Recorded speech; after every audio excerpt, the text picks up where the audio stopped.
Welcome to my channel TechSeco. DJI is a name that drone lovers know very well. For years, they've led the way in camera drones. From large pro models to compact flyers, DJI knows what it's doing. And just when many thought the Mini 4 Pro was the peak for small drones, DJI came back with a big surprise. A possible new champion, a true step forward. The DJI Mini 5 Pro. Now there's always buzz when DJI releases a product. People get excited. Rumors fly around. Leaks start showing up online. Forums light up. Hype can be misleading. We're not here to ride the hype wave. We're here to dig deeper, to look at what's real, what's changing, what truly matters. If you want the best drone in a tiny package, let's begin with the most important part of any camera drone, the camera itself. The camera, more than just megapixels, the Mini 4 Pro already set a high standard. It came with a 1.3 in CMO sensor. It may not sound huge, but for a drone under 250 grams, that was impressive. It meant the Mini 4 Pro could deliver very good quality. Photos looked sharp. Videos were crisp. Details popped even in challenging lighting. The sensor worked well in daylight. But what truly impressed people was how well it performed at sunset, sunrise, and even at night. Many drones in this size class struggle when the light gets low. The Mini 4 Pro held its own. And now with the Mini 5 Pro, DJI is rumored to go even further. We're talking about a full 1-in sensor. That's a serious upgrade. In photography, sensor size matters more than just megapixels. A larger sensor brings in more light.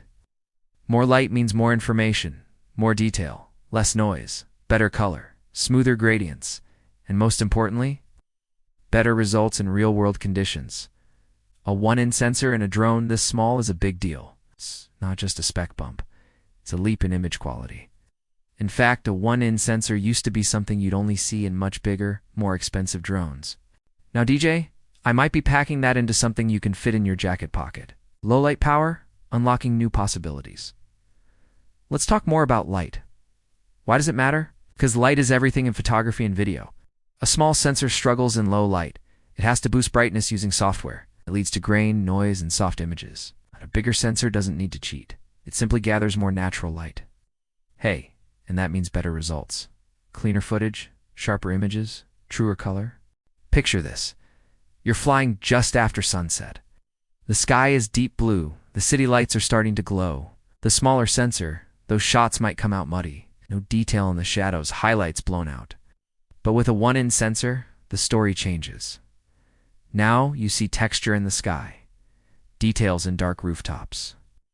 Bright lights don't overpower the shot. Everything looks balanced.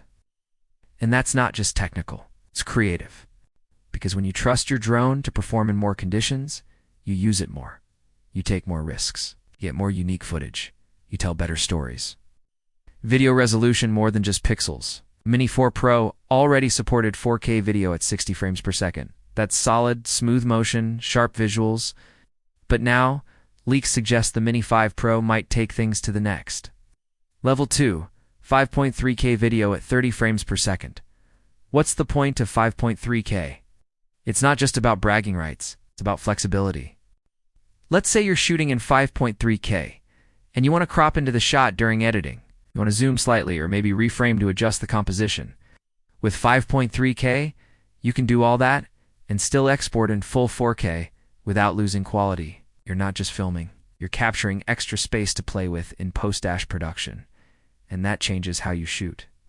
It gives you freedom. You can worry less about getting everything perfect in real time. You can fix it later cleanly. Professionally, DLO, GM, and 10-bit color. Professional tools and a tiny body, let's go even deeper. The Mini 5 Pro is expected to support DLO, GM, and 10-bit color. That's pro level.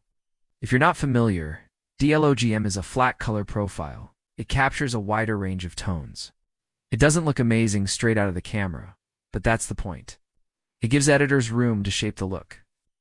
Pull shadows, soften highlights, boost saturation just where you need it. 10-bit color means more shades between colors. It means smoother skies, better gradients, less banding, and most of all, more power when color grading. You're working with more data, more information, more room to get the look you want. This kind of feature used to be only for big drones, big sensors, big price tags. Now DJI is putting it into something that weighs less than a soda can. That's amazing. Could mean more tilt range, more freedom, better low-angle tracking shots, more flexible composition while flying, and maybe even better stabilization. Overall, if DJI pulls this off, you'll feel the difference in your footage. Less microjitter, cleaner pans, more dynamic shots. It won't just look better, it'll feel better. Build quality and design. Small changes, big impact. Let's talk about the body, the shell, the frame. The Mini 4 Pro was already very good. Lightweight, foldable, under 249 grams. That weight matters a lot. It puts the drone in a lower legal category in many regions. That means you don't need to register it. You don't need special licenses. You can fly with fewer limits. And yet, the Mini 4 Pro still felt solid. The arms locked well. It flew steady. Even though the body was plastic, it didn't feel flimsy. It was well designed. The Mini 5 Pro is expected to keep the same folding design, but there are subtle updates. Leaks show redesigned motor housings. That's probably to improve airflow. Better airflow means better cooling. Better cooling means more stable performance, especially in hot weather. Overheating can kill performance. DJI seems to be fixing that at the design level. There's also talk of improved vents, more open space for heat to escape. This matters if you're filming long takes, especially in summer. Your drone stays cooler. That means better reliability, less risk, more confidence. Another potential upgrade, built-in propeller guards. This is big.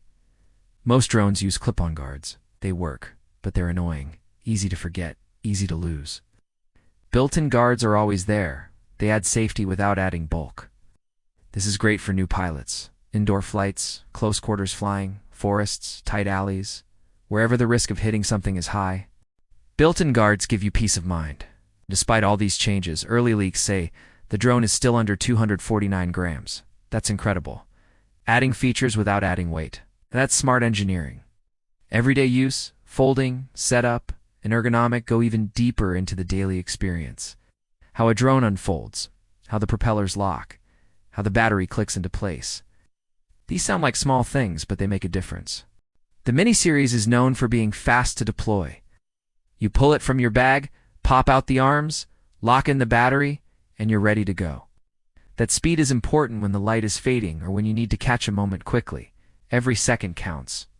The Mini 5 Pro seems to keep this idea in mind. Nothing radical, just small tweaks, slightly better hinges, tighter locks, smoother battery slides. These things don't make headlines, but they make life easier. They make flying fun, not frustrating. Controller compatibility, no surprises, just smooth flying. Now, let's look at the controller. This part often gets overlooked. The Mini 4 Pro supported two main controllers. The GRC and the RCN2 both were great. The DJI RC had a built-in screen, bright, responsive, easy to use. The RCN2 used your phone, but gave solid performance. Both offered strong signal, low latency, and good range.